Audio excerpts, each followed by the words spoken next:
안녕하세요. 저는 조규원입니다. 오늘은 율법에 관하여 말씀드리겠습니다. 성경 말씀은 출애굽기 19장 5, 6절입니다. 제가 봉독하겠습니다. 세계가 다 내게 속하였나니 너희가 내 말을 잘 듣고 내 언약을 지키면 너희는 열국 중에서 내 소유가 되겠고 너희가 내게 대하여 제사장 나라가 되며 거룩한 백성이 되리라. 너는 이 말을 이스라엘 자손에게 고할지니라. 아멘. 기도드리겠습니다.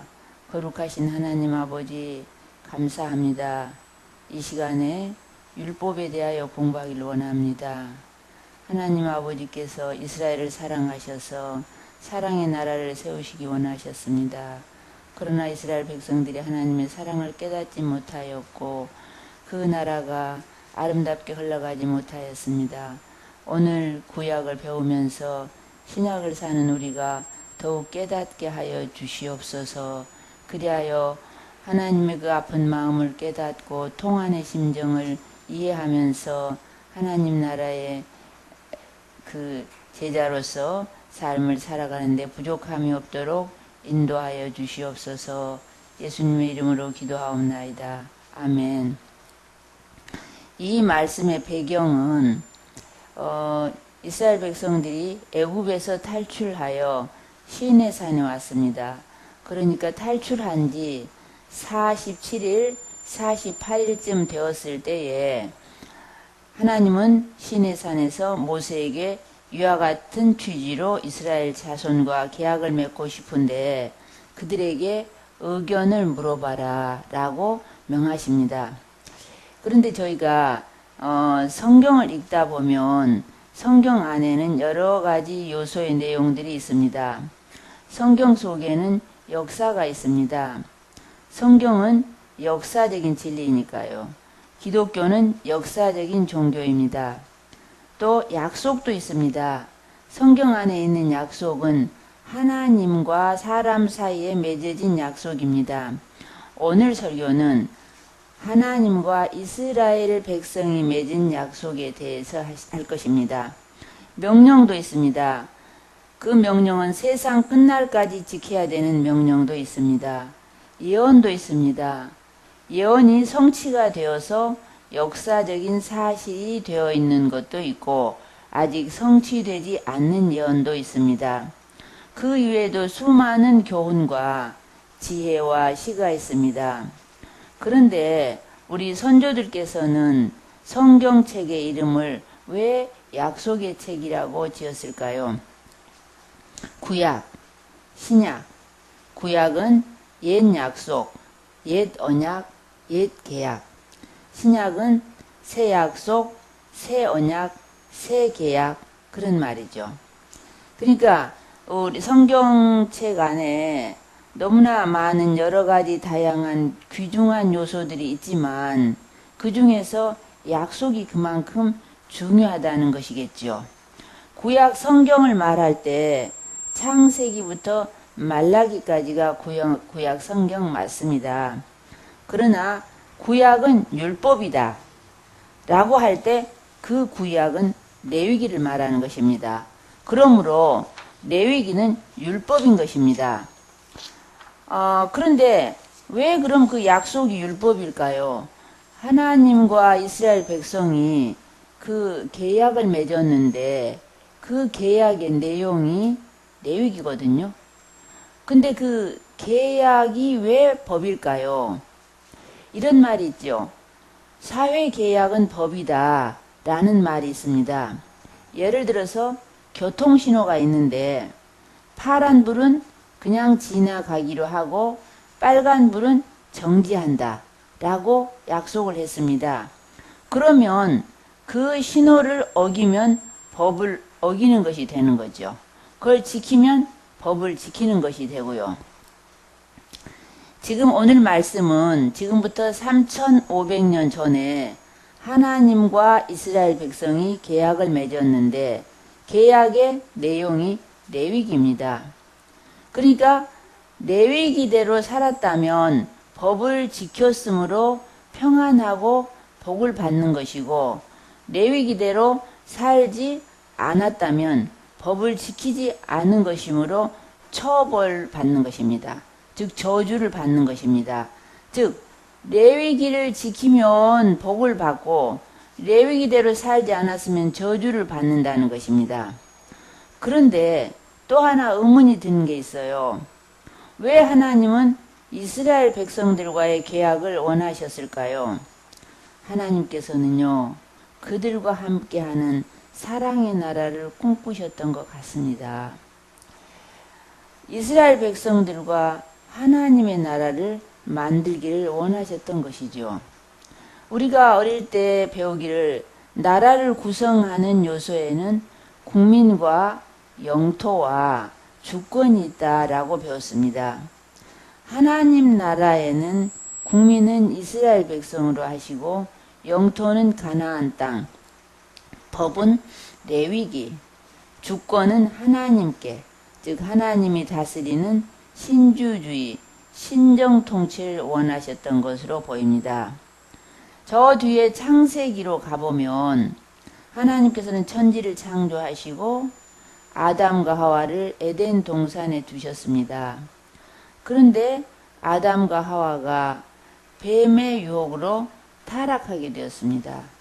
타락하니까 인간들의 죄가 관영하게 된 거죠. 가득 차게 된 거죠. 이것을 보시고 하나님께서는 물로 인간들을 쓸어버리는 물심판을 하시게 됐습니다. 물심판 중에도 하나님께서는 긍휼을 베푸셔서 노아의 가족 8식구를 남겨두셨습니다. 그 노아의 가족 8식구가 또 창대하게 되니까, 인구가 많으니까 또 하나님에게 거역하는 그런 일을 저지르게 됩니다. 아마도 그 사람들은 저번에 하나님께서 그 노아 홍수 때 그 물이 많아가지고 그런 그 사람이 죽는 경험을 했기 때문에 하나님께서 다시는 물로 심판을 하지 아니하시겠다고 무지개를 띄워주셨지만, 그 예표로 무지개를 띄워주셨지만 그걸 믿지 못하고 하나님이 화가 나면 또 어떻게 될지 몰라 믿지 못하고 높은 탑을 세웠습니다. 그러니까 높은 건물을 세웠습니다. 어디까지? 그 꼭대기가 하늘까지 닿게. 그러면 물이 불어도 꼭대기까지 올라갈 수 있다고 생각을 한 것 같아요. 그래서 하나님과 같이 높은 자리에 올라갈 수 있고, 또 우리들이 절대로 뭉쳐서 헤어지지 말자. 그러고 우리 인간들의 이름을 드러내자. 그 바벨탑을 쌓는 사람들의 변명이 그러했습니다. 꼭대기까지 하늘까지 건물을 짓고 또 우리는 똘똘 뭉쳐서 헤어지지 말고 그리고 우리의 이름을 드러내자. 그런 변이었습니다. 이것을 하나님께서는 보시고 이걸 이래 두면 안 되겠다 하시면서 내려오셔서 바벨탑을 흩어버리셨습니다. 언어를 흩어버리셨습니다. 그러니까 서로 헤어질 수밖에 없는 것이죠. 그리고 이제 민족이 흩어지게 되는 것이죠. 그렇게 되니까 혼란했겠죠. 혼란한 중에, 그런 중에도 하나님을 찾기 위해서 열심히 사람이 있었다고 합니다. 이렇게 우주 만물을 보면, 삼라만상을 보면, 이렇게 꽃이 피고 지는 것을 보면 분명히 누군가가 계시는데, 조물주가 계시는데, 그 조물주를 만나기 위해서 무척 애를 썼던 사람이 있는데 그분이 아브라함이랍니다. 하나님께서 아브라함을 만나셨습니다. 만나셔서 창세기 12장 1절에서 2절, 너는 너의 본토 친척 아비집을 떠나 내가 너에게 지시할 땅으로 가라. 내가 너로 큰 민족을 이루고 너에게 복을 주어 너의 이름을 창대케 하리니 너는 복의 근원이 될지라. 아브라함은 하나님께서 하시는 이 말씀을 듣고 그 말씀을 따라서 갔습니다. 하란을 떠나서 가나안 땅에 갔어요. 가나안 땅 세겜쯤 도착했을 때에 하나님께서 이렇게 말씀하십니다. 창세기 12장 7절에 여호와께서 아브라함에게 나타나 가라사대 내가 이 땅을 너의 자손에게 주리라. 아브라함은 감사해서 하나님께 제단을 쌓았습니다. 그런 다음에 아브라함이 자기의 식솔들을 데리고 애굽으로 갑니다. 애굽에 갔다 옵니다. 돌아와서는 좀 양들이 많아졌던 것 같아요. 그러니까 조카 롯의 그 양들과 아브라함의 양들을 기르기에는 땅이 부족한 거죠. 그래서 초지 문제로, 풀밭 문제로 좀 다툼이 일어나게 되죠, 종들이. 그러니까 농경사회에서는 전답이 중요하고 이 사람들은 목축업을 하기 때문에 풀밭이 중요한 거죠. 아브라함의 양보로 그 롯이 자기 눈에 가장 좋아 보이는 곳 소돔과 고모라 쪽으로 가게 됩니다. 그 조카 롯이 떠나고 난 뒤에 하나님께서 또 아브라함을 만나십니다. 창세기 13장 14절에서 17절입니다. 너는 눈을 들어 너 있는 곳 동서남북을 바라보라. 보이는 땅을 너와 내 자손에게 주리니 영원히 이르리라. 내가 너의 자손으로 땅에 티끌 같게 하리니 너는 일어나 그 땅을 종과 행으로 행하여 보라. 내가 그것을 너에게 주리라. 예, 이 말씀을 듣고 아브라함이 헤브론에 장막을 옮겨 제단을 쌓습니다. 자, 이렇게 여러 번 하나님께서는 아브라함에게 이 땅을 주시겠다. 그리고 너의 자손들이 많아질 것이다. 너의 자손으로 인해서 세계 모든 사람들이 복을 받을 것이다. 이렇게 칭찬을 하셨어요. 이런 약속을 하셨어요. 그러면 도대체 언제 주신다는 것일까요? 창세기 15장 13절에 16절에 보면 너의 자손이 이방에서 계기되어 그들을 섬기겠고 그들은 400년 동안 너의 자손을 괴롭게 하리니 내 자손은 4대 만에 이 땅으로 돌아오리니 이는 아모리 족속의 죄악이 관영치 아니함이니라. 내가 이 땅을 애굽 강에서부터 그 큰 강 유브라데까지 너의 자손에게 주노니 400년 후에 주시겠다는 건데요. 그러니까 이 말씀대로 결국에 이 야곱의 가족이 70여 명이 애굽에 갔다가 4대 만에 400년 후에 돌아오게 되죠. 그러니까 이때는 하나님께서 이 아브라함을 만나실 이때는 아브라함의 뭐 가족들이 얼마 되지 않고 또 아직 그 아모리 땅의 그 사람들의 죄악이 아직까지는 그냥 볼만했던 것 같아요. 아직 꽉 차진 않았던 것 같아요.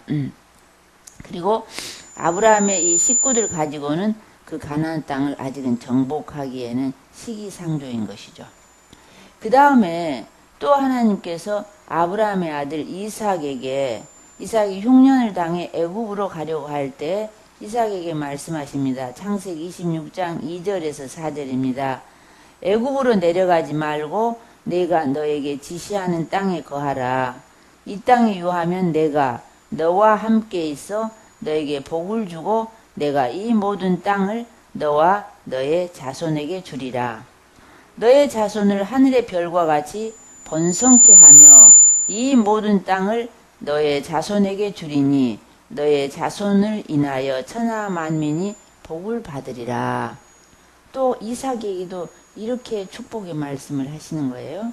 그 다음에 그 이삭의 아들 야곱에게도 또 그런 말씀을 하십니다. 야곱이 형을 피해서 도망갈 때 베델에서 노숙을 하게 됩니다. 그때 꿈에 하나님께서 창세기 28장 13절입니다. 너 누운 땅을 내가 너와 내 자손에게 주리니 너의 자손이 땅에 티끌같이 되어 동서남북에 편만할지며 땅의 모든 족속이 너와 내 자손으로 인하여 복을 얻으리라. 그러시면서 또 야곱이 20년 후에 밧단 아람에서 돌아오게 됩니다. 그때는 이제 많은 가족들을 거느리고 돌아오게 되지요. 그때도 창세기 35장 12절에 내가 아브라함과 이삭에게 준 땅을 너에게 주고 내가 너의 후손에게도 그 땅을 주리라 하셨습니다. 여기까지 보면 하나님께서 아담이 아니라 하나님께서 아브라함에게, 이삭에게, 야곱에게 여러 차례 이렇게 일방적으로 사랑을 나타내시는 걸 볼 수 있어요. 그러니까 하나님이 일방적으로 사랑하시는 걸 느낄 수가 있죠. 야곱의 아들이 12명이잖아요. 그래서 그 중에 요셉이 요즘 말로 성공한 거죠. 애굽의 총리가 되었습니다. 흉년을 당한 야곱의 가족 70여 명이 애굽으로 이사를 갑니다. 나일강 하류 비옥한 땅에 살면서 인구가 늘어납니다. 몇백 년이 흘렀습니다.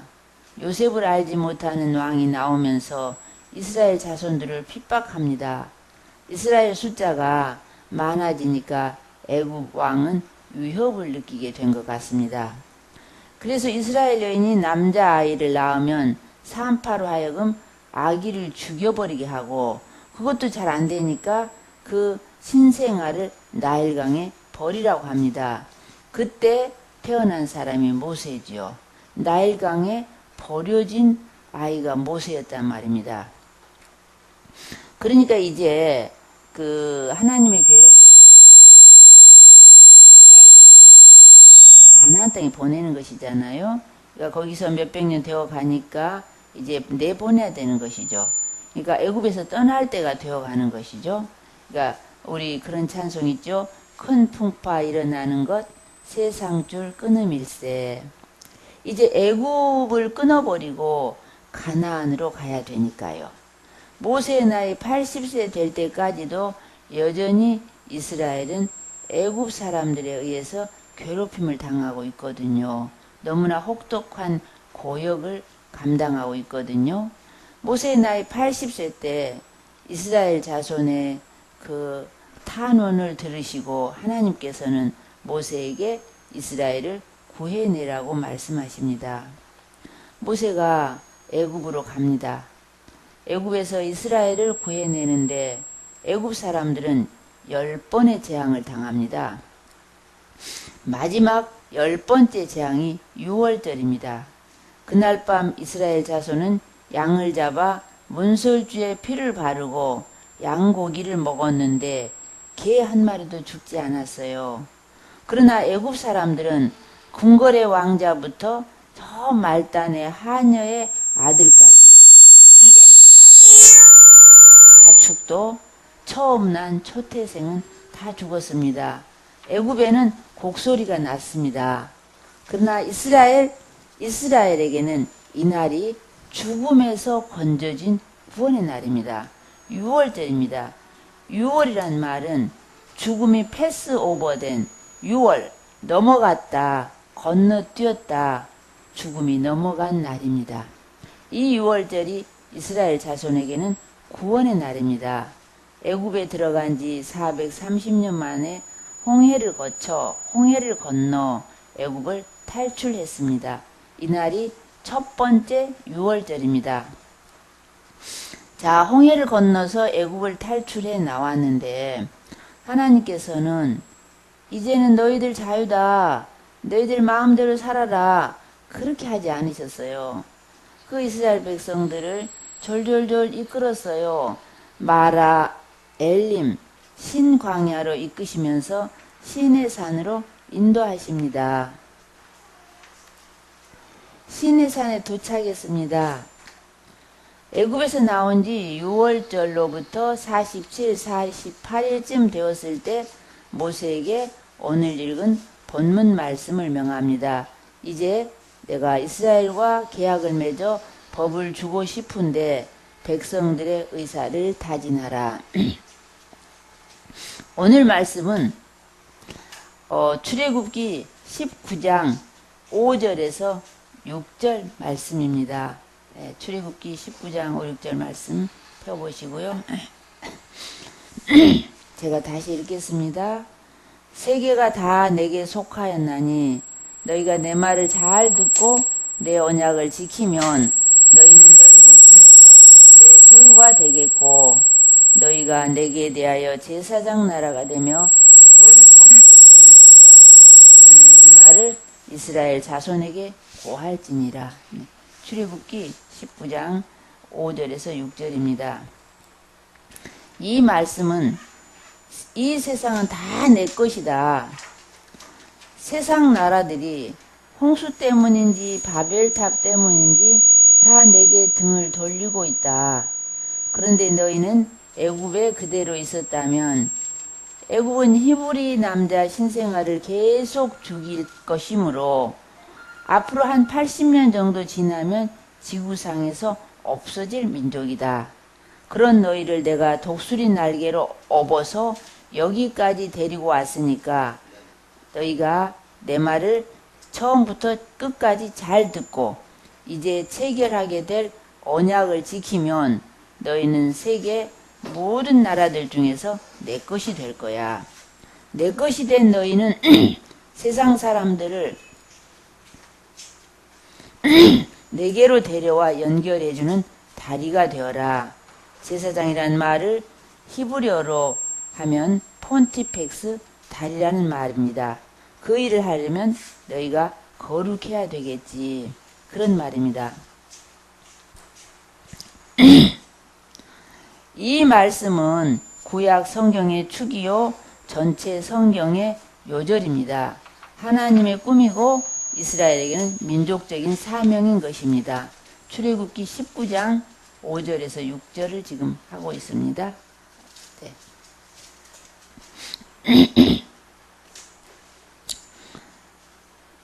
출애굽기 19장 5절에서 6절을 제가 지금 읽었습니다. 해석과 함께. 자, 그런데 성경을 공부하다 보면 우리가 사용하는 법이나 제도가 성경에서 많이 온 것 같다는 생각이 들어요.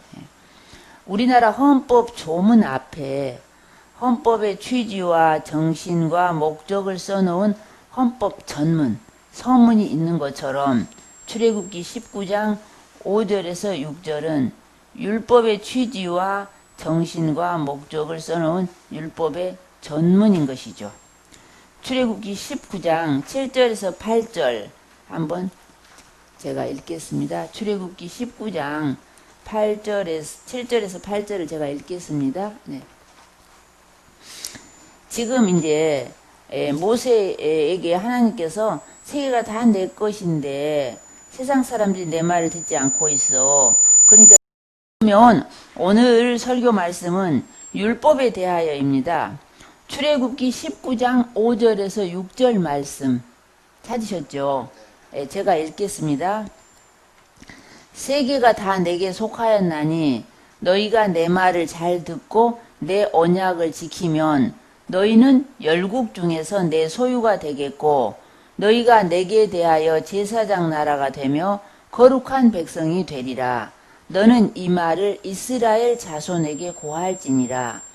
이 말씀의 배경은요, 언제 이런 말을 했느냐 하면 이스라엘 백성이 애굽에서 나왔어요. 애굽에 갔다 지금 이집트에 갔다가 탈출했어요. 탈출하고 47일, 48일 정도 되었을 때에 시내산에 오셔서 하나님께서 모세를 불러가지고 모세에게 하신 말씀이에요. 그러니까 이 내용은 뭐냐? 세계가 다 내 거야. 내 것인데 이 세상 사람들이 내 말을 나에게 등을 돌리고 있어. 그러니까 너희가 내 말을 잘 듣고, 왜냐하면 너희는 이대로 갔으면은 80년이 지나면 이 지구상에서 조용히 사라질 종족들이야. 왜냐하면 이스라엘 백성을 애굽에서는 사내 아이를 낳으면 다 죽여버리라고 했거든요. 100년 전에. 그리고 그것도 잘 안 되니까 사내 아이를 낳으면 나일강에다 버려라. 그래서 죽게 해라. 했었는데 그때 태어난 사람이 모세예요. 근데 지금 모세가 80살이 된 거예요. 근데 80살이 될 때까지 여전히 애굽에서는 이스라엘 사람들을 핍박을 하거든요. 그러니까 이제 앞으로 80년만 더 가면 사내 아이가 없으면 그 종족은 없어지는 거잖아요. 종자가 없어지니까. 그러니까 너희는 이 지구상에서 조용히 사라질 민족이야. 그런데 그런 너희를 내가 애굽에서 탈출시켜가지고 독수리 날개를 업어가지고 여기 시내산까지 데려왔어. 그러니까 너희는 내 말을 잘 들어야 돼. 지금 그런 거예요. 하나님께서. 그 이스라엘 너희는 내 말을 잘 듣고 지금 출애굽기 19장 5절 6절 말씀인데요. 너희가 내 말을 잘 듣고 그러니까 내 말을 하나님의 말씀을 처음부터 끝까지 잘 듣고 그리고 내 언약을 지키면 앞으로 언약을 맺을 거거든요. 앞으로 계약을 맺을 거거든요. 하나님과 이스라엘 사이에. 그 계약 내용을 지키면 너희는 여러 나라들 중에서 너희는 열국 중에서 하는 말은 여러 나라라는 뜻이죠. 여러 나라 중에서 내 소유가 되겠고 내 것이 내 소유 하나님의 것이 될 것이야. 이스라엘 너희가 나와 계약을 하고 그 계약 내용을 지키면 너희는 내 것이 될 거야. 그런 거예요. 내 것이 된 다음에 너희는 내게 대하여 제사장 나라가 되며 그러니까 여기서 제사장이라는 말은 우리 말로는 제사 지내는데 가장 어른이 제사장이다. 이제 그런 뜻이죠. 우리에게는. 그런데 이스라엘 언어로는 히브리 언어로는 제사장이다 하는 말이 폰티펙스라는 뜻인데 폰티펙스라고 표현하는데 폰티펙스라는 말이 다리라는 뜻이래요. 다리. 그러니까 제사장이 하는 일은 하나님과 저 백성들을 연결시켜주는 일을 하는 것이 제사장이에요. 그렇겠죠? 지금도 예를 들어서 목사님이 하나님과 백성들 사이를 연결시켜주는 거잖아요. 예. 그 의미는 조금 더 못하지만 어쨌든 제사장이란 그런 뜻은 너희가 제사장 나라가 되며 하는 말은 나를 알지 못하는 세상의 많은 나라 사람들을 나에게로 연결하는 다리 역할을 하라는 거예요. 하나님께서 이스라엘 백성에게.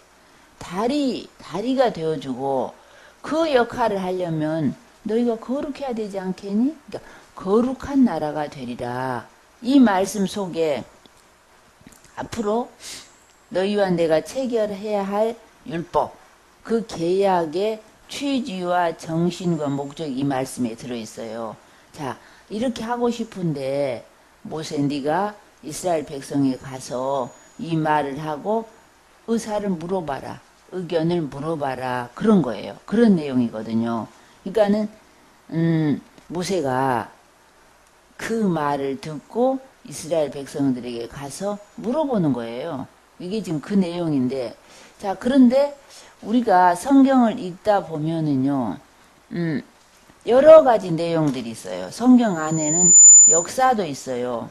그러니까 저번에 배운 대로 창세기의 역사 또 출애굽의 역사 히브리의 역사도 있고 한데 또 약속도 있어요. 성경 안에 있는 약속은 하나님과 사람들 사이의 약속이에요. 지금 구약하는 것도 하나님과 이스라엘 백성이 계약을 맺은 게 구약이거든요. 그 말입니다. 예. 오늘 지금 제가 하는 얘기도 하나님과 이스라엘 백성이 맺은 약속에 대해서 지금 설명할 거거든요. 그리고 성경 속에는 명령도 있어요. 뭐 하지 마라, 뭐 하지 하라 하는. 또 예언도 있어요. 메시아가 오실 것이다. 그런 예언. 예. 또 어떤 예언은 성취되어 가지고 이미 역사적인 사실이 된 것도 있고 아직 예언이 남아있는 예언도 있어요. 그 남아있는 예언, 아직도 성취되지 않는 예언은 예수님이 재림하실 것이다. 그런 내용이겠죠.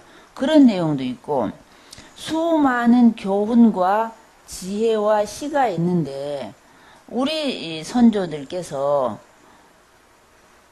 성경책의 이름을 약속의 책이라고 지었어요.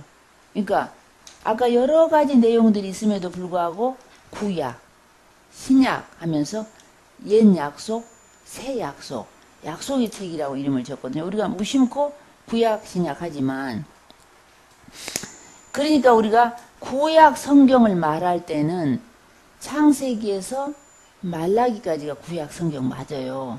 그런데 구약은 율법이다. 신약은 뭐 은혜다. 이런 얘기 많이 하시잖아요. 그럴 때 구약은 율법이다 할 때 그 구약은 레위기를 말하는 거예요. 예. 근데 레위기가 율법이란 말이에요. 그러니까 레위기가 율법이란 뜻이에요. 예. 그런데 그러면 하나님과 이스라엘 백성이 약속을 했단 말이에요. 계약을 했는데 그 계약 내용이 레위기거든요. 레위기를 가지고 계약서가 레위기예요. 그러니까. 그런데 어떻게 하나님과 이스라엘 백성이 계약을 했는데 왜 그 계약 내용이 법이란 말이냐 그런 생각이 들잖아요. 예. 근데 우리가 교통신호가 있어요. 교통신호가 있는데 사회가 그렇게 약속을 하는 거예요. 아, 빨간불일 때는 정지하기로 하자. 파란불일 때는 직진하기로 하자. 그렇게 약속을 했어요. 그러면 약속을 했으면 그게 법이 되는 거예요.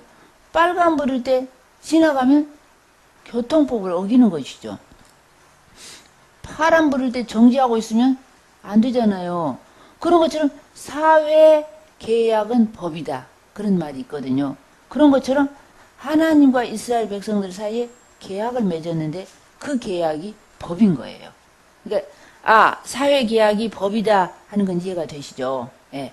근데 지금 이 성경은 이 구약은 지금부터 3,500년 전에 하나님과 이스라엘 백성이 계약을 맺었는데 그 쉽게 말해서 계약서 내용이 레위기라는 거예요. 예. 그러니까 레위기대로 살았다면 법대로 사는 거고 레위기대로 살지 않았다면 법대로 살지 않은 거예요. 그러니까 레위기대로 살았다는 것은 법을 지켰다는 거고 레위기대로 살지 않았다면 법을 지키지 않았다는 거예요. 그러니까 레위기대로 지키면서 살았으면 법을 지켰으니까 편안하죠. 우리가 법을 지키면서 살면 편안하잖아요. 예. 근데 법을 안 지키면 처벌받게 되는 것이죠. 그래서 레위기에 있는 대로 지키면서 살면 평안하고 복을 받고 지키지 않으면 저주를 받는다는 거예요. 레위기가 그만큼 중요하죠. 그래서 오늘은 레위기에 대한 걸 많이 할 건데요. 그런데 의문이 드는 게 있어요. 자, 그 계약, 약속이 법이다 하는 건 이제 이해가 되시잖아요. 예. 그러니까 레위기는 법전인 거예요. 레위기는 법서인 거예요. 예. 그것을 생각하고 앞으로 읽으셔야 돼요. 예. 그런데 의문이 드는 게 있어요. 왜 하나님은 이스라엘 백성들과의 계약을 그렇게 원하셨을까? 예. 그런데 이렇게 보면 성경을 읽다 보면 하나님께서는 그들과 함께하는 사랑의 나라를 꿈꾸셨어요. 예. 이스라엘 백성들과 하나님의 나라를 만들기를 원하셨던 것 같아요. 자, 우리가 나라를 만드는데 국가의 3요소, 우리가 어릴 때 그렇게 배운 적이 있잖아요. 그러면 나라를 만드는데 3요소는 뭐죠? 국민이 있어야 되죠. 또 영토가 있어야 되죠. 또 주권이 있어야 되죠.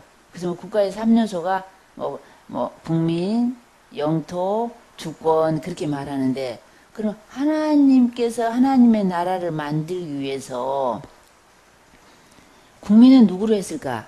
이스라엘 백성으로 국민을 삼고 영토는 그 가나안 땅, 지금 팔레스타인 땅 거기를 영토로 삼고 법은 레위기를 가지고 통치하고 주권은 그 권한은 하나님에게 있는 그래서 하나님에 의해서 다스려지는 신주주의, 신정통치 시대를 원하셨던 것 같아요. 예.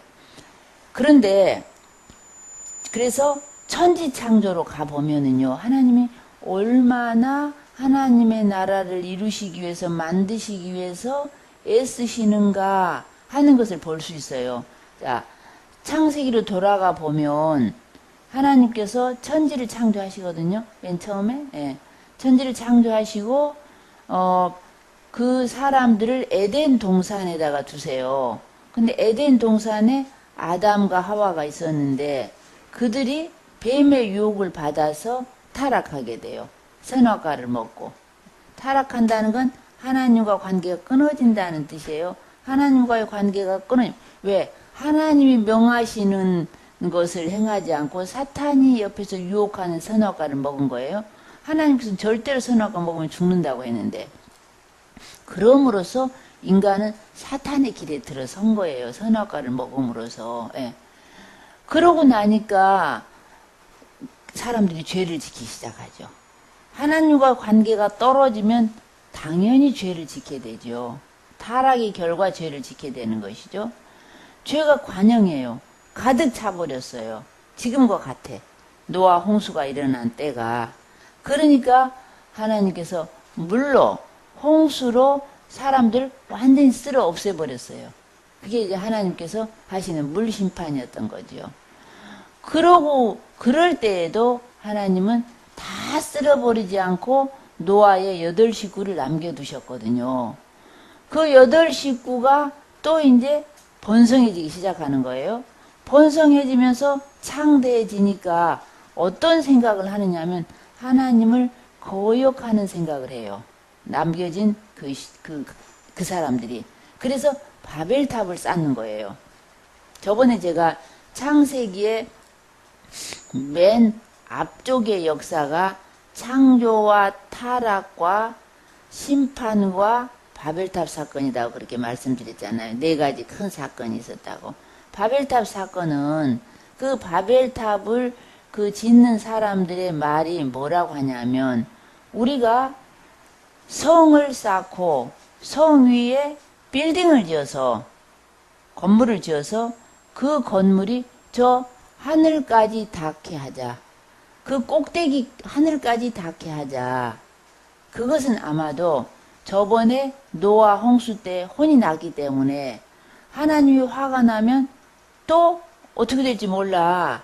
그러니까 다음에 홍수가 와도 우리는 저 하늘 꼭대기까지 높은 집을 지어서 그리 올라가면 되지? 그런 생각을 했던 것 같아요. 그러니까 하나님 말씀을 믿지 못하는 거예요. 홍수 후에 하나님께서는 내가 다시는 물로 멸하지 않겠다. 물로 세상을 심판하지 않겠다라고 하시면서 거기에 대한 예표로 무지개를 보여주셨어요. 그러니까 우리가 지금도 장마가 지다가 무지개가 뜨면 이제 그만 올란가 보다 그렇게 알잖아요. 그런데 바벨탑을 쌓았던 사람들은 그걸 믿지 못했던 것 같아요. 그래서 바벨탑을 높이 쌓아서 우리가 하늘 끝까지 가자. 예. 그리고 우리가 헤어지지 말자. 뭉쳐서 살자. 그리고 우리의 이름을 드러내자. 그러니까는 하나님을 거역하는 사람들의 말이 거의 그래요. 우리가 뭉쳐서 살자.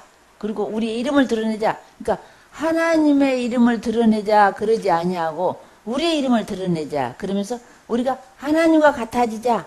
그런 말을 하거든요. 그러니까 그 에덴 동산에서도 그랬잖아요.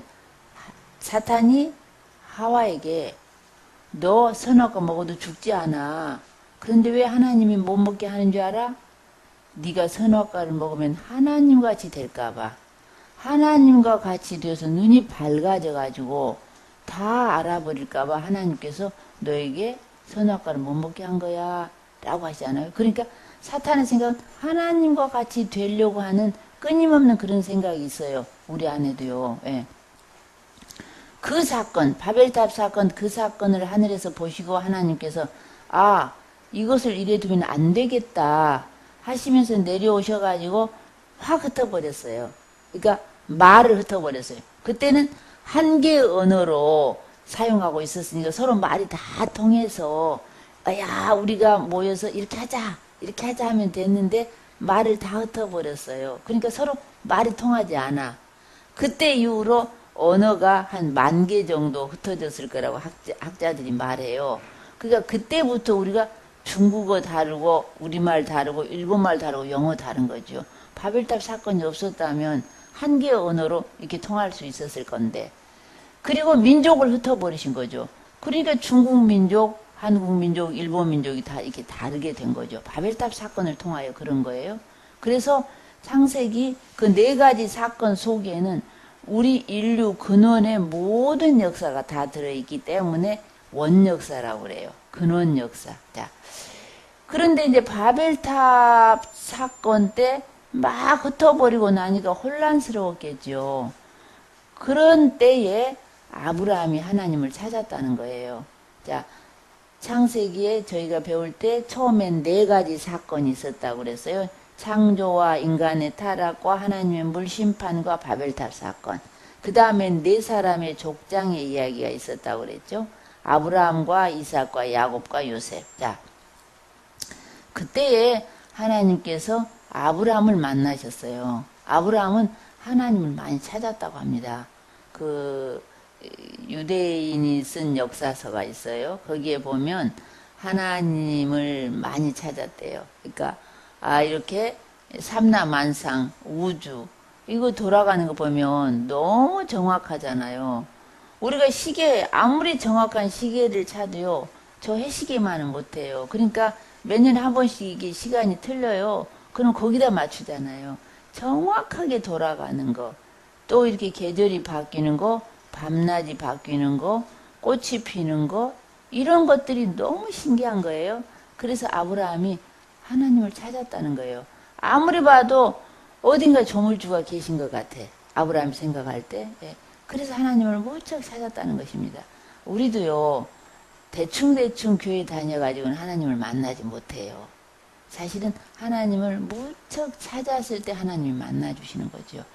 그래서 하나님께서 아브라함을 만나셨어요. 만나셔가지고 아브라함 나야 나다 그러신 거예요. 그러면서 그 아브라함이 갈대아 우르 저 바벨론 지역에 갔다가 다시 자기 고향 하란으로 돌아왔을 때 거기서 살고 있는데 창세기 12장쯤이에요.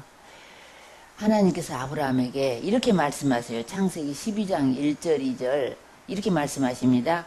아브라함 너는 너의 본토 친척 아비집을 떠나 내가 너에게 지시할 땅으로 가라. 내가 너로 큰 민족을 이루고 너에게 복을 주어 너의 이름을 창대하게 하리니 너는 복의 근원이 될지라. 네. 아브라함은 지금 아들도 하나 없어요. 75살이에요. 늙은 할아버지예요. 그런데 네가 본토 친척 아비집을 떠나 내가 너에게 지시하는 땅으로 가면 너로 큰 민족을 이루게 하신다는 거예요. 그리고 너에게 복을 주어서 아브라함이라는 이름이 창대하게 될 건데 아브라함 네가 바로 복의 근원이 될 거야. 그렇게 말씀하신 거예요. 그러니까 아브라함이 그 말씀을 믿고 말씀을 따라서 갔다는 거예요. 갔는데 어디쯤 가냐 하면 하란에서 남쪽으로 쭉 내려오면 가나안 땅이에요. 가나안 땅 세겜쯤에 왔을 때 하나님께서 또 아브라함에게 말씀하시는데 창세기 12장 7절에 여호와께서 아브라함에게 나타나 가라사대 내가 이 땅을 내 자손에게 주리라. 그런 거예요. 그러니까 아브라함이 굉장히 감격했나 봐요. 그래서 하나님께 감사해서 하나님의 제단을 쌓았던 그런 기록이 있어요. 자, 그 다음에 아브라함이 애국으로 간 적이 있죠. 아브라함이 자기 아내 사라와 조카 롯과 함께 저 이집트 땅으로 간 적이 있어요. 왜냐면 흉년이 들었으니까. 그거 가가지고 왜 아내하고 사라가 막 애국 왕에게 붙들려 가고 그런 사건이 있었잖아요. 그게 너무 사라가 예뻤었나 봐. 그래서 거기서 하여튼 돌아오게 되죠. 돌아오게 될 때는 그래도 양과 소가 좀 많이 있었나 봐요. 그래가지고 돌아와서는 조카의 양들과 아브라함의 양들을 먹이기에는 좁은 거야. 그러니까 조카와 아브라함 사이에 풀밭 문제로 다툼이 생긴 거예요. 우리는 농사짓는 농경사회였지요. 그러니까 전답이 필요해. 논과 밭이 있어야 농사를 지을 수 있으니까 그 사람들은 목축업을 하는 사람들이에요. 그러니까 양과 염소와 소를 먹여야 되니까 풀밭이 중요한 거죠. 그러니까 풀밭 문제로 갈등이 생기니까 아브라함이 양보를 한 거죠. 네가 선택해. 네가 오른쪽 선택하면 나는 왼쪽으로 가고 네가 왼쪽을 선택하면 나는 오른쪽으로 갈 거야. 그러니까 네가 우선 선택해 하니까 조카 롯이 눈을 들어보니까 그 소돔과 고모라 지역에 물이 아주 넉넉해가지고 그냥 파란 들이 보이는 거예요. 그러니까 그 롯이 그쪽을 향해서 떠나간 거예요. 떠나간 뒤에 또 하나님께서 아브라함을 만나 주시는 거예요.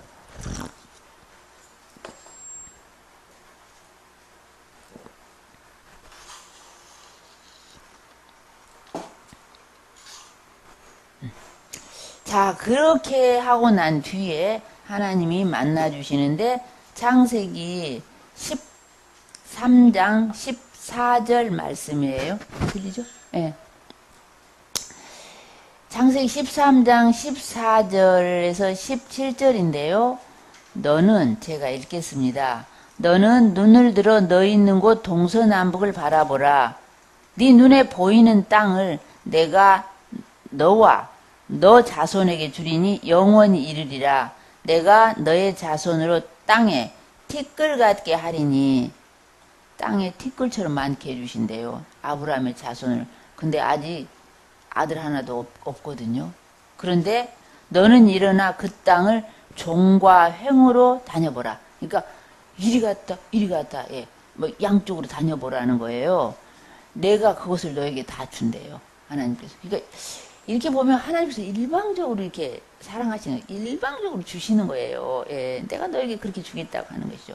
자, 그런데 그럼 언제 주신다는 건가?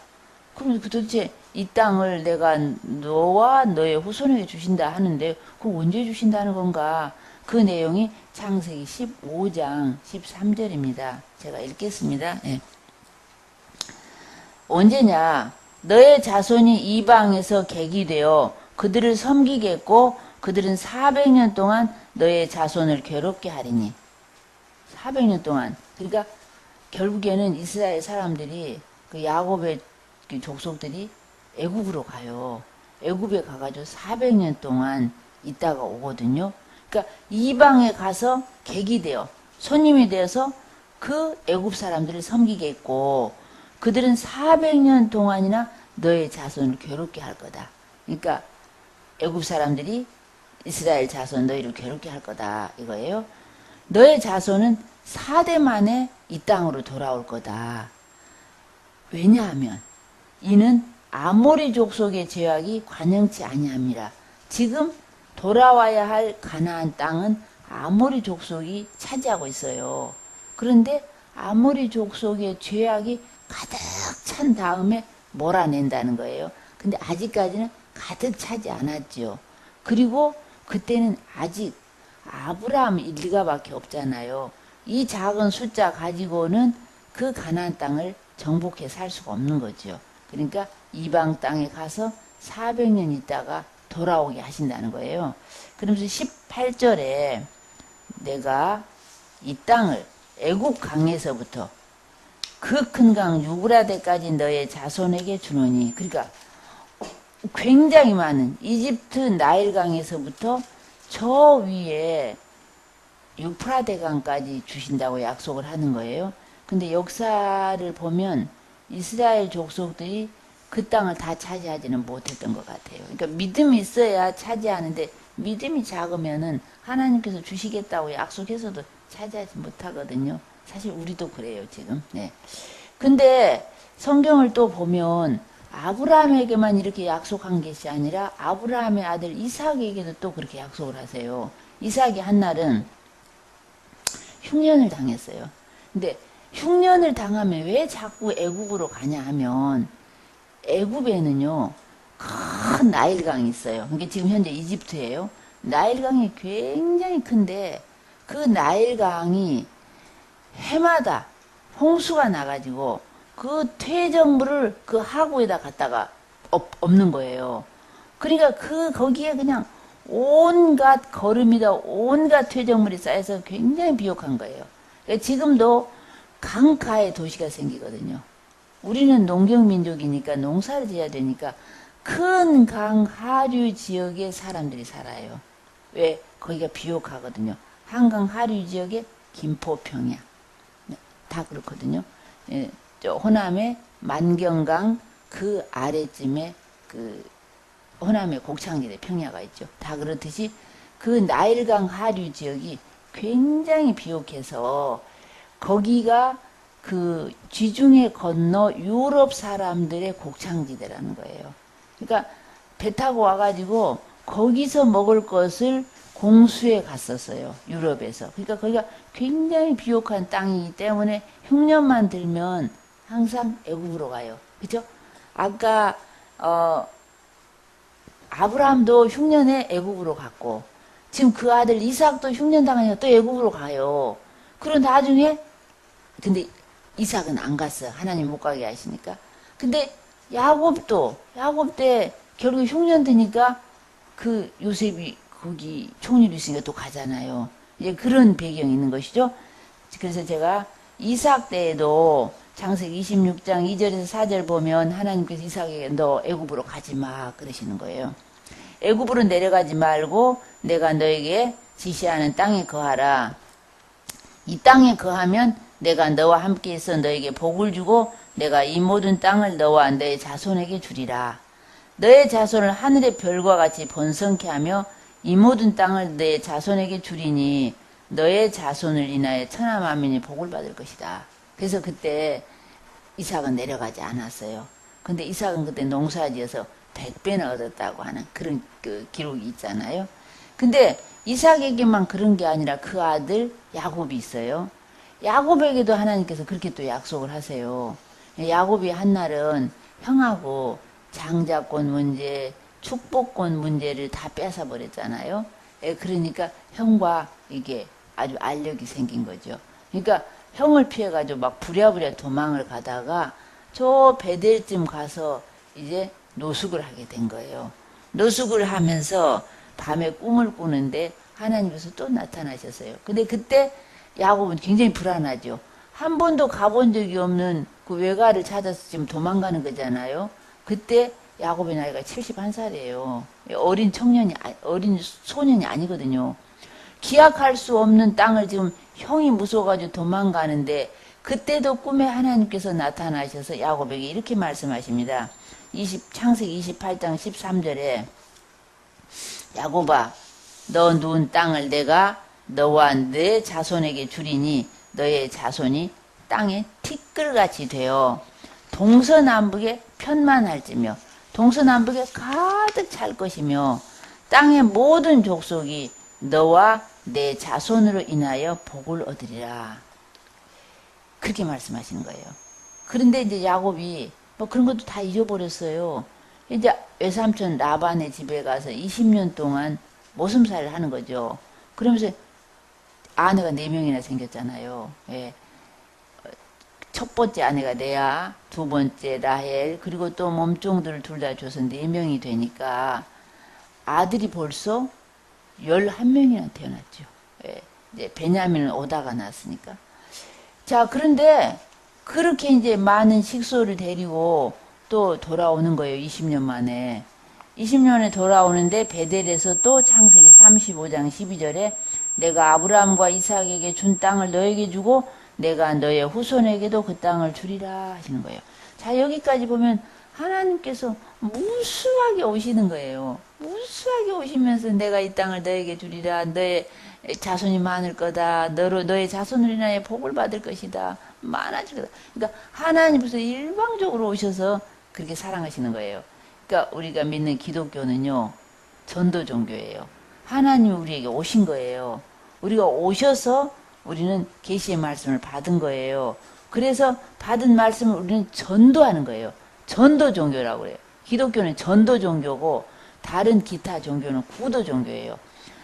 그 도를 따라서 막 그냥 그 도를 찾아가는 거예요.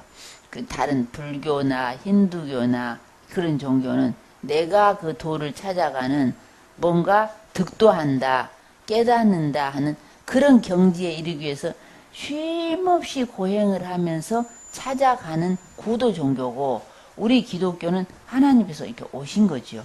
그래서 오신 그 계시의 말씀을 우리에게 주셨기 때문에 우리는 그 말씀을 가서 바로 전도하는 거예요. 예.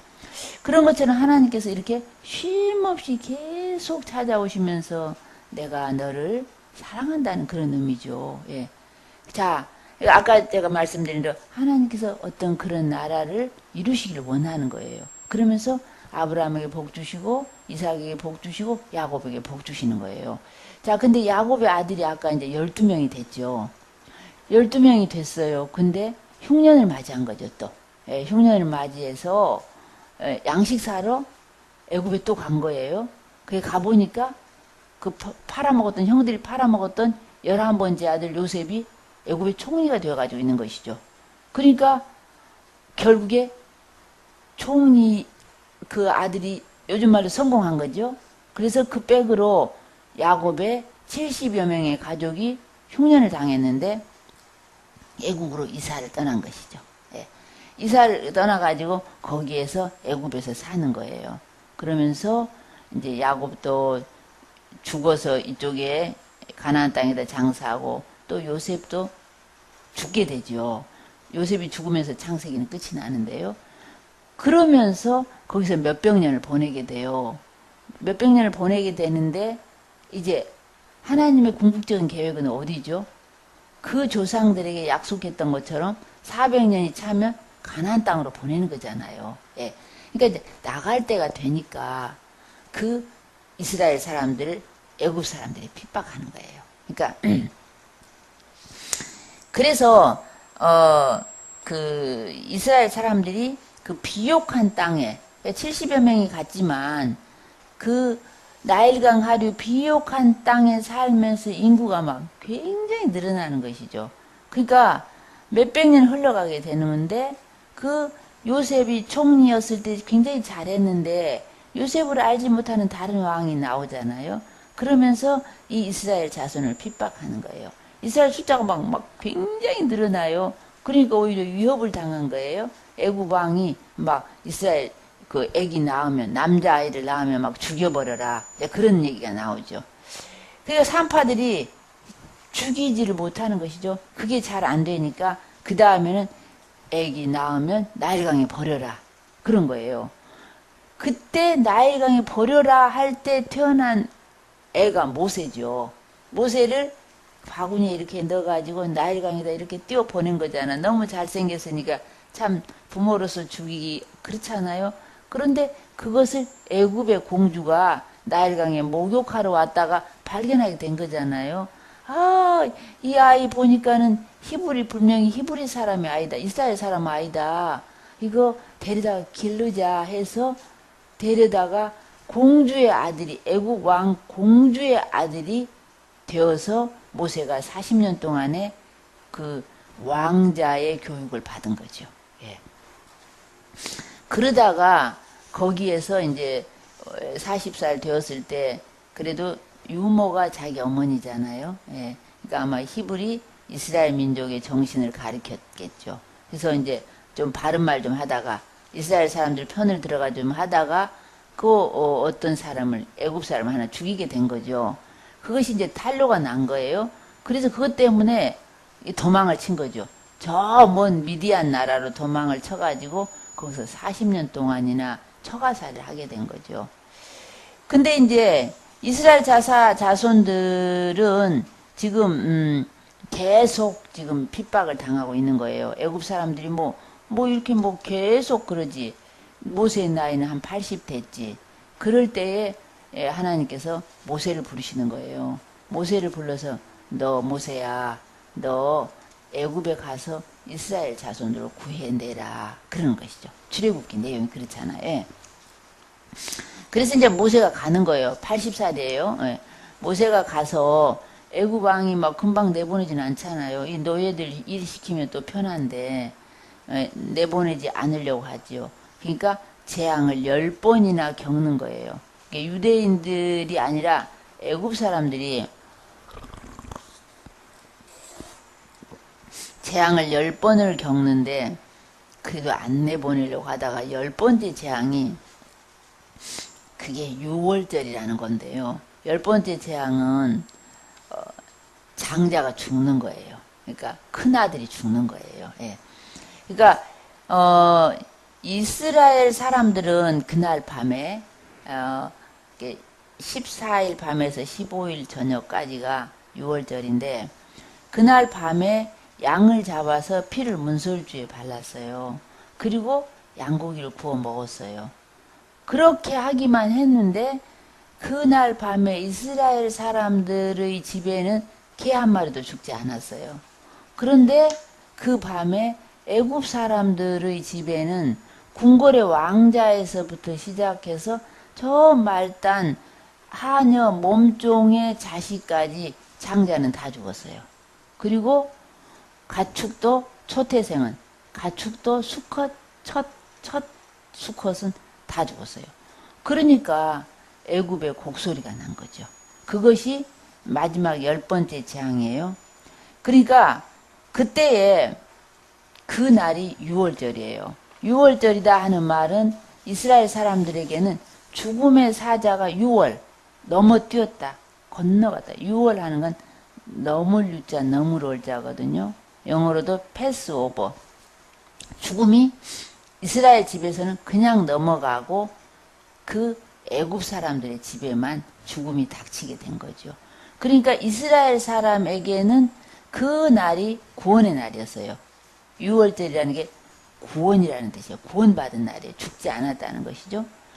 그래서 애굽에 들어간 지 430년 만에 탈출하는 거예요. 왕이 이제 가라 그러잖아요. 그것을 겪고서 자기 장자가 죽고 하니까 이제 나가라고 하잖아. 그래서 그걸 그냥 급히 나오는데 홍해를 건넌 거예요. 홍해를 건너 탈출했어요. 그러니까 그 날이 이스라엘 사람들이 첫 번째 6월절이에요. 첫 번째 6월절이고 그 다음 해마다 그때를 기념하는 거예요. 둘째, 셋째 해가면서. 자, 근데 이제 홍해를 건너서 애굽을 탈출해 나왔어요. 그러면 이제 하나님께서 애굽에 살 때는 너희가 종들이었어요. 노예로 살았어요. 그러니까 뭐 일을 해도 월급도 없었어요. 그 쉼 없이 일을 했어요. 그런데 하나님께서 이제 너희는 자유가 주어졌으니까 해방이다. 마음대로 가 살아라. 그러지 않았어요. 이제 해방이다. 마음대로 살아라 하는 게 해방신학이에요. 근데 하나님께서는 그렇게 마음대로 살아라 하지 않으시고 이 사람들 졸졸졸졸졸 인도했어요. 47일, 48, 50일 동안. 그러니까 광야를 지나서 마라, 엘림, 신 광야로 이끌면서 시내산까지 인도해 오셨어요. 그래가지고 이제 한 47일, 8일 되었을 때 아까 본문의 말씀 출애굽기 19장 5절에서 6절 말씀을 하시는 거예요. 예. 그러니까 내가 이스라엘과 계약을 맺어 법을 주고 싶어. 그런데 백성들에게 가서 물어봐라 하는 거예요. 그러면서 하나님께서 모세에게 이 말씀을 하시는데 제가 다시 한번 읽겠습니다. 출애굽기 19장 5, 6절 말씀이 굉장히 중요해요. 이 말씀이 구약 성경의 한 축이 되는 말씀이에요. 전체 요절이에요. 그리고 이 안에는 하나님의 꿈이 들어있어요. 그리고 이 말씀 안에는 이스라엘의 민족적인 사명이 들어있어요. 아, 이스라엘 민족이 어떻게 해야 된다는 그 사명이 들어있고 하나님께서는 이스라엘 백성을 출애굽시켜서 바로 가나안 땅으로 보내지 않고 거기서 계약을 맺어서 법을 주신 거예요. 그러고 나서 그 법으로 훈련을 시킨 다음에 그 다음에 가나안 땅으로 들어가게 되거든요. 자, 여기서 보면 아까 제가 설명드린 대로 세계가 다 내게 속하였나니 이 세상은 다 내 것이야. 출애굽기 19장 5절에서 6절입니다. 그런데 세상의 많은 나라들이 나에게 등을 돌리고 있어. 그런데 너희는 여기 독수리 날개를 업어서 여기까지 데려왔거든? 너희는 내가 너희들 데려오지 않았으면 앞으로 80년 후면 너희 종족은 다 없어져. 왜 애국 사람들이 너희 계속 장자 나오면 다 죽여버리잖아. 그러면 인종이 없어지는 건 남자를 없애버리면 없어지는 거거든요. 사람의 씨앗이 남자니까. 그럴 너희를 내가 데려온 거야.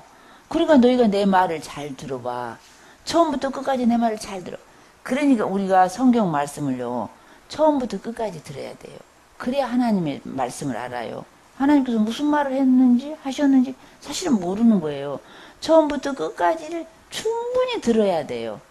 그러고 난 다음에 너희가 나와 언약을, 맺은 언약을 지키면, 충분히 들은 다음에 우리가 이렇게 해야 되는구나 하고서 그때 언약을 지키기 시작하는 거거든요. 우리가 지금 사실 말씀을 잘 모르잖아요. 언약을 지키면 그때 너희는 내 것이 되는 거야. 언약을 지켰을 때 그때 너희 이스라엘 사람은 내 소유가 되는 거야. 내 소유가 된 너희는 어떤 일을 해야 되느냐? 너희가 내게 대하여 제사장 나라가 되며, 제사장이란 아까 말씀드렸죠? 폰티펙스, 세상의 백성들을 하나님께로 연결하는 다리 역할을 하라는 거예요. 너희 내 것이 되었으면 사람들을 나에게로 연결하는 다리가 되어라, 이런 거예요. 다리가 되려면, 그렇게 하나님께 쓰임 받으려면 거룩해야 되겠죠. 거룩한 백성이 되리라. 그러니까 고상한 말로 제사장 나라가 될 것이다 하는 거고, 실제로 그 말씀은 하나님께 쓰임 받는 일이에요. 우리 쓰임 받기 위해서 이렇게 학우님들이 공부하시잖아요. 예. 자, 이렇게 할 것인지 너는 이 말을 이스라엘 자손에게 가서 고할지니라. 예, 모세가 이제 갑니다. 자, 성경으로 다시 돌아와 볼게요. 예. 출애굽기 19장 7절 말씀을 제가 읽겠습니다. 같이 한번 성경을 봐보세요. 예. 출애굽기 19장 7절을 제가 읽겠습니다. 하나님께서 지금 말씀하신 그 내용을 7절 모세가 와서 백성의 장로들을 불러 여호와께서 자기에게 명하신 그 모든 말씀을 그 앞에 진술하니, 백성들 앞에 와서 그대로 진술하니. 8절입니다. 백성이 일제히 응답하여 가로되 여호와의 명하신 대로 우리가 다 행하겠습니다. 모세가 백성의 말로 여호와께 회보하매, 백성들이 예 그렇게 하겠습니다 그런 거잖아요. 그러니까 모세가 백성이 이렇게 하겠습니다 라고 한다고 하면서 하나님께 가서 회보하는 거예요. 돌아가서 그대로 보고했더니 하나님께서 들으시고 이렇게 말씀하시는 거예요. 좋다, 오늘 당장 만나자, 그렇게 하지 않으세요. 좋다, 3일 후에 만나자 그러시는 거예요. 3일 후에 만나는데 그 3일 동안에 너희가 좀 성결케 하고, 좀 몸과 마음을 성결케 하고, 옷도 빨아서 입고 좀 예비를 했다가 3일 후에 만나자 그래요. 그러니까 이게 성경을 읽다 보면 우리가 지금 사용하는 제도나 법들이 성경에서 왔구나 그런 생각을 해요. 많이 그런 생각을 지울 수가 없어요. 우리가 뭐 어떤 계약하려고 하면 즉시 하지 않잖아요. 저게 우리 돈에 맞나, 우리 여건에 맞나 하면서 이렇게 한 3일 동안 생각하잖아요. 3일 후에 만나자 그런데 3일 후가 19장 16절이에요. 자, 보겠습니다. 예. 한번 마이크 들고 읽어보세요. 16절이요. 제3일 아침에 우레와 번개와 빽빽한 구름이 산 위에 있고 나팔 소리가 심히 크니 진중 모든 백성이 다 떨더라. 모세가 하나님을 맞으려고 백성을 거느리고 진에서 나오매 그들이 산 기슭에 섰더니 시내산의 연기가 자욱하니 여호와께서 불 가운데서 거기 강림하심이라. 그 연기가 옹기점 연기같이 떠오르고 온 산이 크게 진동하며 나팔 소리가 점점 커질 때에 모세가 말한즉 하나님의 음성으로 대답하시더라. 아멘. 거기까지. 자, 여기 이 날 이제 계약식을 하는 거예요. 아까는 한 48일 정도 됐을 때고 지금은 50일 된 때예요. 그러니까 이 날이 오순절이에요. 유대인의 명절이에요. 아까 6월절 애굽에서 탈출한 날, 구원받은 날이잖아요. 죽지 않고 구원받은 날이 애굽인의 이스라엘 사람들의 명절이에요. 6월절. 그리고 이 법을 받은 날, 계약한 날이 50일째 되는 날 받았거든요. 그래서 이스라엘 사람들에게는 오순절이 명절이에요. 그러니까 왜 오순하는 건 50일이라는 뜻이죠. 이게 왜 열흘 순자, 상순, 하순 뭐 이렇게 하잖아요. 예. 자, 50일째 되는 날 이스라엘 백성과 계약을 맺는데 하나님께서 산 위에서 이미 시내산 위에 계시는 거예요.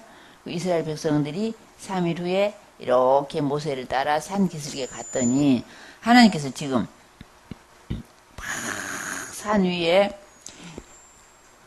불 가운데서 강림하심이라. 연기가 옹기점 연기같이 떠오르고 온 산이 크게 진동하는데 하나님께서 모세가 말하니까 하나님께서 음성으로 대답하시더라 하시면서 그날의 계약을 맺은 거예요. 그 내용이 10계명이에요. 자, 20장 3절로 가겠습니다. 10계명은 20장 3절이 1계명이에요. 1계명인데 한번 읽어주세요.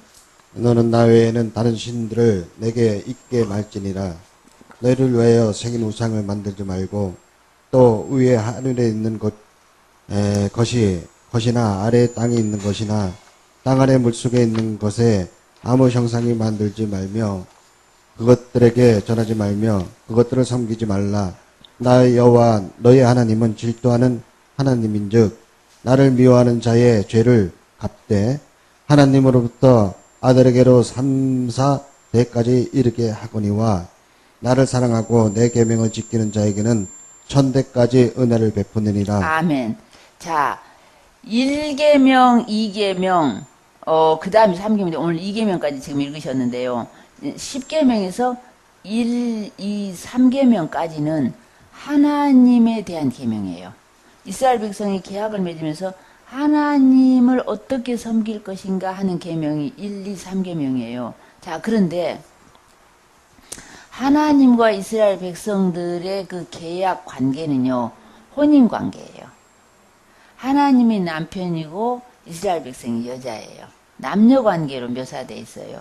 그러니까 이게 이해가 되실는지 모르지만 천국에는 우리가 알지 못하는 언어들이 굉장히 많은데 우리가 이해할 수 없는 그런 게 있어요. 자, 우리는 부부 관계, 또 부모와 자식 관계, 또 형제 관계 이런 거 잘 알잖아요. 그러니까 하나님께서 우리가 잘 알 수 있는 관계로 설명을 하셨는지 모르겠어요. 예, 그래서 어떻든 혼인 관계로 묘사를 했어요. 하나님은 남자, 이스라엘 백성은 여자로 이렇게 계약을 했어요. 자, 그러니까 혼인 관계에서 제일 큰 배신이 뭘까요? 결혼을 했어요, 집사님. 절대로 하지 말아야 될 거. 만약에 그 일을 하게 되면 혼인 관계가 파탄이 나버리는 거. 그게 바로 다른 사람을 만나는 거죠. 바람 피우는 것이죠. 그러니까 하나님과 이스라엘 백성이 계약을 했는데 하나님 신이잖아요. 이스라엘 백성은 사람이죠. 자, 그런데 남편과 아내가 결혼을 했는데 그 남편을 두고 여자가 다른 남자를 만난다면 그건 파탄이 날 수밖에 없는 것이죠. 그 결혼한 사람에게 가장 지켜야 될 도리가 정절이죠. 정절을 지켜야 되는 거잖아요. 그렇기 때문에 하나님께서 제1계명을 하나님 신이잖아요. 그러니까 너 나 말고 다른 신 절대로 섬기지 마. 그런 거예요. 1계명이 나 위에는 다른 신을 절대로 내게 있게 말지니라. 남자의 입장에서 이해가 되시죠? 자기 아내가 딴 남자 만나면 이게 돌아버리지 않겠어요? 그게 1계명이에요. 이해가 되시죠? 이해를 하시면서 읽어야 하나님의 마음이 읽어져요. 두 번째로 2계명인데요. 2계명은 이렇게 말씀하세요. 내가 신이야. 나 하나님 신인데 이 세상의 모든 것들 다 내가 만든 거야. 그러니까 어떤 것도 우상을 비긴다거나 새긴다거나 우상을 만들어 새기지도 말고 그거 만들지도 말고 절하지도 말고 섬기지 마라. 근데 어떤 우상? 하늘의 해, 달, 별. 해 모양, 달 모양, 별 모양 그런 거 만들지 마. 그게 그거 만들어가지고 뭐 절하거나 섬기거나 그런 거 하지 마. 그리고 땅에 있는 거 지금 두 번째 계명을 하는데요. 땅에 있는 건 뭐죠? 사람 모양, 짐승 모양, 또 나무 모양, 돌 모양, 흙 모양, 흙으로 뭉친 거 이런 거 많겠죠? 땅에 있는 거 어떤 것도 그런 거 가지고 우상 만들지 마. 그리고 땅 아래 물속에 있는 거, 물속에 물고기라든지 또 뭐 여러 가지 갑각 뭐 이런 것들 있잖아요. 그런 것도 절대로 형상 만들어서 우상 만들어서 그거 절하지도 말고 만들지도 말고 섬기지도 마. 그런 거예요. 그런데 하나님께서 이렇게 말씀하세요. 5절입니다. 그것들에게 절하지 말며 그것들을 섬기지 말라. 나 여호와 너의 하나님은 질투하는 하나님이에요. 자, 질투 느껴지지 않아요? 남자로서 질투 느껴지죠? 내 아내가 딴 남자 만나면 질투심이 이글이글하죠. 이것은 하나님께서 이스라엘 백성을 그만큼 사랑하시기 때문에 질투심이 나는 거예요. 사랑 안 하면 질투심 나겠습니까? 나는 질투의 하나님이야. 그러신 거예요. 그러니까 뭐 우리가 하나님은 뭐 무조건 사랑하신다? 그렇지 않아요. 성경을 자세히 보지 않아서 그래요. 그렇게 무작정 사랑하시면 지옥을 왜 만들겠어요? 지옥에 지금 불을 떼고 계시는데 절대로 하나님은 모든 사람을 사랑하지 않아요. 예. 나는 하나님은 질투하는 하나님인즉 그 우상을 섬기는 우상을 만드는 사람을 어떻게 보시냐면 저것들이 나를 미워하는 거야. 이렇게 생각해요. 당연히 그러지 않겠어요? 자기 아내가 자기 남편 놔두고 딴 사람하고 바람 피우는데 자기 본 남편 미워하니까 바람 피우는 거잖아요. 그러니까 미워하는 거기 때문에 그 미워하는 자의 죄를 갚되 3, 4대까지 이르게 한다는 거예요. 3, 4대까지 자손에게 저주를 주겠다는 거예요. 우상을 섬기는 사람에게는. 근데 반대로 하나님을 사랑하고 나를 사랑하고 내 계명을 지키는 자에게는 1000대까지 은혜를 베푸느니라. 자, 그러면 전도사님 보세요. 하나님을 사랑한다는 거 하나님이 신이잖아. 하나님을 사랑한다는 게 하나님이 신인데 어떻게 사랑해요? 사람이라면 만나가지고 껴안고 뽀뽀도 하고 막 쭉쭉 빨고 막 그렇게 사랑을 하겠죠. 근데 하나님이 신인데 어떻게 사랑하시겠어요? 하나님을 사랑한다는 건 그분의 말씀을 그 계명을 지키는 것이 사랑하는 것이에요. 예, 계명을 따라 사는 거예요. 자, 여기에 그 말씀이 나와 있죠. 6절. 나를 사랑하고 내 계명을 지키는 자에게는 1000대까지 은혜를 베푸느니라. 자, 우리가 교회 가서 날마다 내 소원 들어달라고 막 기도하잖아요. 그럼 거기에는 뭐 내 자손이 잘 돼야 되잖아. 그거 하나님의 계명을 지키면 하나님께서 내 자손을 1000대까지 복 주신다는 거잖아요. 복 받는 비결 여기 다 나와 있잖아. 그죠? 예, 이게 핵심이죠. 예. 그게 두 계명이에요. 두 번째 계명. 자, 그런데 두 번째 계명을 어기는 종교가 있어요. 그게 뭐냐 하면 이 캐톨릭에서는 두 번째 계명을 빼버렸어요. 캐톨릭에 가면 뭐 마리아상에도 이렇게 경배하고 뭐 이상한 동상 만들고 경배 많이 하잖아요. 두 번째 계명을 빼버리고 10계명을 만들어야 되니까 10개를 만들어야 되니까 저 10번째 계명을 둘로 나눴어요. 10번째 계명이 내 이웃의 아내를 탐내지 말고 내 이웃의 소유를 탐내지 말라 했기 때문에 그걸 두 개로 나눠가지고 10개를 채웠거든요. 캐톨릭에서는 두 번째 계명이 빠져버렸어요. 이해가 되시죠? 이게 뭐 형상 같은 거 많이 만들어가지고 경배하잖아요. 그리고 베드로 성당, 바티칸 성당 그 앞에 가면 높이 올라간 오벨리스크가 있어요. 그러니까 한 200m 넘게 기둥이 돌 기둥이 쭉 올라가잖아요. 그것이 성경에 말하는 주상이에요. 기둥으로 된 우상이에요. 그런데 성경에 여러 군데 그게 주상이에요. 기둥주자, 기둥으로 된 우상이란 말이에요. 그 주상을 깨뜨려라. 성경 여러 군데 주상을 깨뜨리고 아세라상을 찍어버릴지어다. 그런 말 굉장히 많이 나오거든요. 그 왜 그럴까? 그 바티칸 성당 앞에 보면 높이 올라가는 주상이 있어요. 그것은 그 남자의 심볼이에요. 그러니까 바알 신의 태양 신의 그 남자 신상의 심볼인 거예요. 그러니까 남자의 성기를 뜻하는 거예요. 예.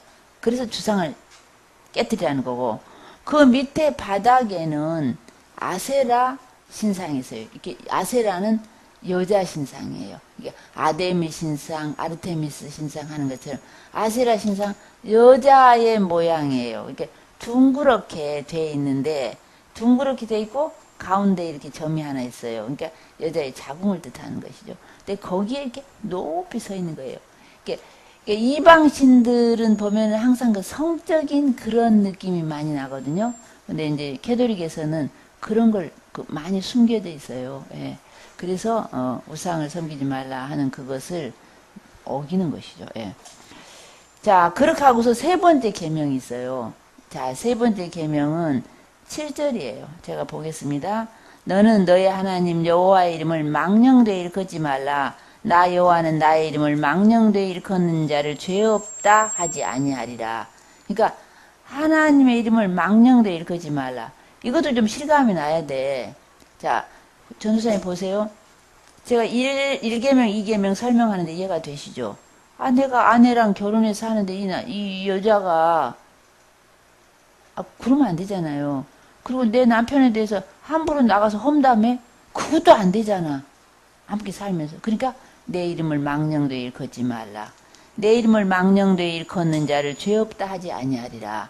여기까지가 1계명, 2계명, 3계명이 하나님에 대한 계명이에요. 10계명 중에. 그 다음에 4, 5, 6, 7계명은 인간에 대한 계명이에요. 인간끼리 어떻게 할 것인가 그 계명인데, 자, 네 번째 계명 볼게요. 네 번째 계명은 8절입니다. 한번 읽어보실래요? 안식일을 기억하여 거룩히 지키라. 엿새 동안에 힘써 내 모든 일을 행할 것이나 제7일은 너희 하나님 여호와의 안식일인즉 너는 내 아들이나 내 딸이나 내 남종이나 내 여종이나 내 육축이나 내 문 안에 유하는 객이라도 아무 일도 하지 말라. 이는 엿새 동안에 나 여호와가 하늘과 땅과 바다와 그 가운데 모든 것을 만들고 제7일에 쉬었습니다. 그러므로 나 여호와가 안식일을 복되게 하여 그날을 거룩하게 하였느니라. 아멘. 자, 보세요. 안식일을 지키라.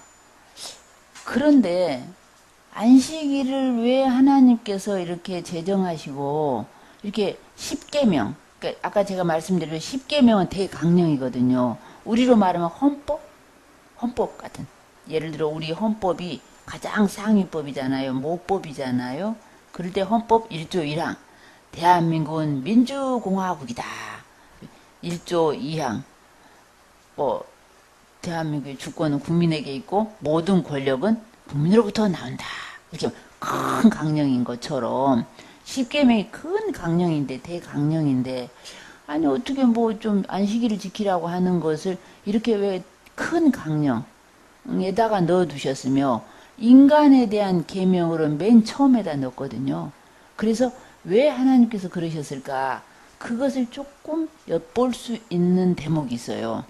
그러니까 이스라엘 백성들이 지금 50일 전만 해도 지금 50일째 이 계약을 맺고 있는데 50일 전만 해도 애굽에서 종이었어요. 노예였어요. 자유가 없었어요. 그런데 지금 너희는 자유인이 되었어. 자유인이 되었으니까 너의 집에 유하는 너의 집에 머무르는 남종이나 여종이나 짐승이나 나그네나 그 힘들게 육체를 가지고 일하는 사람들을 좀 생각하라는 거예요. 6일 동안 뼈 빠지게 부려먹었으면 7일째 되는 날 하루는 숨 돌릴 틈을 주어라. 그런 뜻이에요. 그러니까 하나님이 그 법을 제정하게 된 취지가 읽혀져야 돼요. 23장을 제가 읽겠습니다. 한 장, 두 장 넘기면 23장 12절에 한번 읽어보세요. 너는 6일 동안에 내 일을 하고 제7일에는 쉬라. 내 소와 나귀와 쉴 것이며 내 계집종의 자식과 나그네가 숨을 돌리리라. 네. 좀 숨 돌릴 틈을 주어라 하는 것이죠.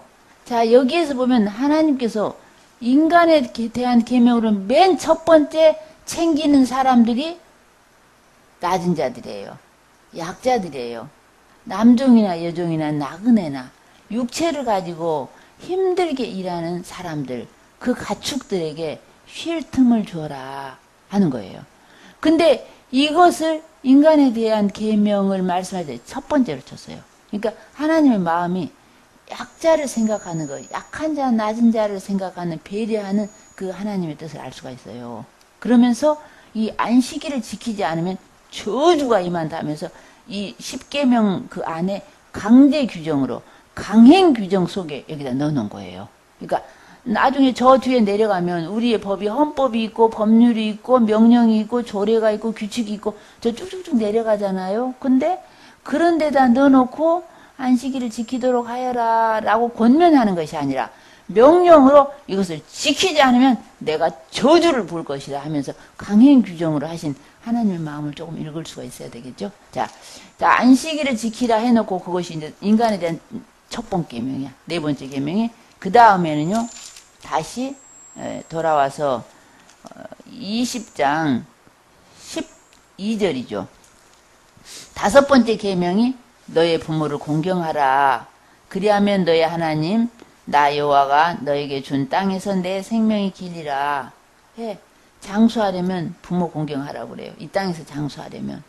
또 영원히 살려면 하나님을 공경해야 되겠죠. 그 다음에 살인하지 말라, 간음하지 말라. 이것도 인간에 대한 계명이죠. 사람끼리의 계명이에요. 자, 안식일을 지키라, 부모를 공경하라, 살인하지 말라, 간음하지 말라는 사람끼리 사람에 대한 계명인 거 이해가 되시죠?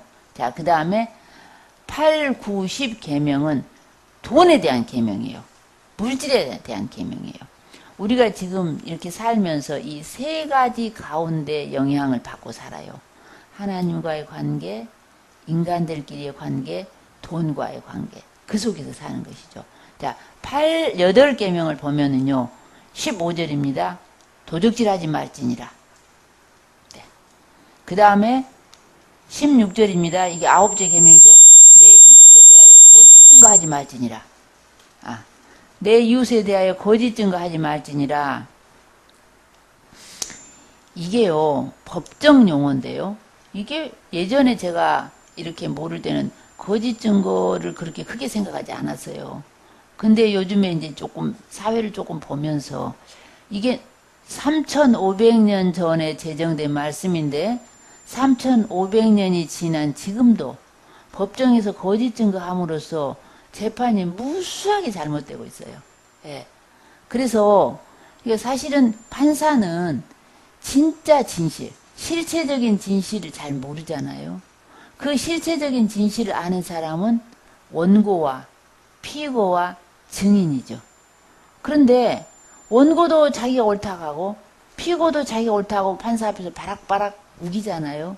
그러면 그것을 봤던 증인의 그 증거가 재판에 영향을 미치는데 이 증인이 돈을 받고 대가를 약속받고 뭔가 혜택을 기대하고 거짓 위증을 한단 말이에요. 그렇게 되면은 재판이 어그러지게 되죠.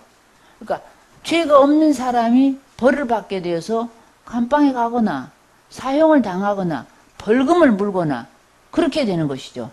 죄가 있는 사람이 되려 상을 받게 되는 그런 결과가 되면 그 억울한 사람이 생겨나는 것이죠. 그 사회에. 그리고 마음에 한을 품는 사람이 생겨나는 거예요. 그러면 어떤 사람도 정직하고 바르게 살려고 하지 않아요. 재판이 그러게 되면. 그러니까 우리가 이 땅에 살면서 내가 좀 이웃에게 손해를 받고 살아도 결국에는 내가 정부에, 법에, 법원에 의뢰하면 그도 정직하게 판단해 줄 거다 하는 믿음이 있을 때 정직하고 진실되고 바르게 살려고 하지. 그 나라에 의뢰했던 재판 자체가 이게 어그러지게 되면 아무도 정직하게 살려고 하지 않는 거예요. 그러니까 이 땅에 지금 우리나라에도 나라가 조금 더 질서가 잡히고 깨끗하게 되려면 재판 하나만 제대로 공정하게 해도 나라는 훨씬 더 깨끗해져요. 질서가 잡혀요. 사람들이 법을 지키면서 살려고 하죠. 그런데 재판이 공정하지 않기 때문에 지금 위증인, 가짜 증인을 내세워가지고 재판을 엉뚱하게 결과를 만들어버리니까 지금 말이 많잖아요. 지금 우리처럼 판사, 검사 이름을 줄줄줄 꿰고 있는 사람, 나라가 없을 거예요. 그건 잘못된 나라야. 판사가 누군지, 검사가 누군지 우리는 몰라야 돼. 그냥 그렇게 평화로운 나라에 살아야 정상적인 건데 지금은 막 검사 이름 줄줄줄 꿰거든요. 판사 이름도 줄줄줄 꿰. 이건 잘못된 나라이거든요. 그래서 거짓 증언하지 말라는 거예요. 이게 굉장히 중요하더라고요. 자, 그렇기도 하고 우리는 예수님의 증인이에요. 예수님의 증인으로서 바르게 증거하려면 예수님에 대해서 기록해 놓은 것을 바로 읽어봐야 되죠. 다 읽어봐야죠. 그래야 어디 가서 예수님에 대한 증거를 제대로 할 거 아니에요.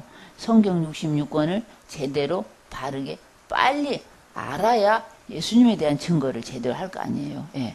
그 다음에 10번째 계명입니다. 17절이에요. 내 이웃의 집을 탐내지 말지니라.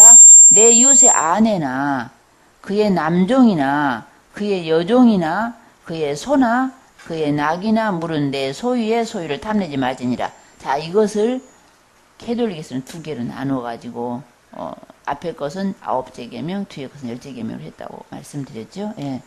이렇게 해서 10계명이 끝나는데 18절을 보면요. 이스라엘 백성들이 이제 하나님을 무서워하는 거예요. 그 당시 이스라엘 백성들 하나님을 보면은 죽는다고 알고 있거든요. 그런데 막 엄청 큰 소리로 막 구름이 있고 막 그런 우레 같은 소리가 나면서 십계명을 말씀하시니까 사람들이 막 두려워 떠는 거예요. 그러면서 우리 직접 안 들어도 되니까 모세 당신이 듣고 와서 우리에게 전달해 주세요. 그러는 거예요. 그 내용이 18절이에요. 한번 읽어보세요. 뭇 백성이 우레와 번개와 나팔 소리와 산의 연기를 본지라 그들이 올 때에 떨며 멀리 서서 모세에게 이르되 당신이 우리에게 말씀하소서 우리가 들으리이다. 하나님이 우리에게 말씀하시지 말게 하소서 우리가 죽을까 하나이다. 네, 그렇죠. 백성들이 직접 들으는 거 두려워해, 무서워해. 마치 자기가 죽을 것 같다니까. 그러니까 하나님께서도 괜찮다. 그래, 그렇게 해라 하면서 이 다음부터 시행세칙을 말씀하시는 거예요. 자, 보면 이제 이스라엘 사람들이 애굽에서 나온 지 50일밖에 안 됐어요. 그런데 장정이 60만 3,550명 나왔어요. 60만 명이야. 지금 우리나라 군대가 얼마나 되나요? 한 60만 되나요? 예. 근데 거기에다 인구가 그 부인들이 또 다 있잖아. 그러면 한 120만 되잖아요. 그러면 어린애도 있잖아. 노인도 있잖아. 그럼 사람이 한 200만 되죠. 근데 그 사람들의 직업은 우리처럼 농사 짓는 사람들이 아니에요. 목축을 하는 사람들이야. 그러니까 자기 가족보다 짐승이 더 많아요. 그 사람들은. 그 짐승은 더 많이 따라왔겠죠. 자, 그런데 거기 뭐 지금 질서도 안 잡히고 오합지졸 막 이렇게 급히 왔는데 그렇다고 짐승에 이름표 다 붙여진 것도 아니고 장막이 다 있어가지고 너의 집 우리 집 다 경계가 확실한 것도 아닌데 짐승들이 막 서로 섞이고 하면서 얼마나 불편했겠어요. 그러니까 우선적으로 거기에서 지켜야 할 법들을 말씀하시는 거예요. 이게 시행해야 될 규칙들. 그러니까 그것은 모세가 혼자 듣는 거예요. 예. 그러니까 제가 이렇게 보면서 너무너무 우리 지금 법과 제도들이 그 성경에서 많이 유래된 것 같다는 생각을 하는 게 헌법을 제정하려면요, 우리가 전 국민이 투표로 개정을 하거나 해요. 그리고 나머지 법률이나 명령이나 조례나 규칙 같은 것은 국회에서 하고 대통령이 하고 또 기관장들이 이렇게 정하거든요. 그런 것처럼 그 이하는, 그 나머지는 모세 혼자서 듣는 거예요. 들어가지고 어디까지 가냐면 21장, 22장, 23장까지 쭉 말씀하시는 거예요. 예. 그러니까 뭐 안식일에 대해서, 절기에 대해서, 종에 대해서 등등을 쭉 말씀하시면서 어디까지 가냐?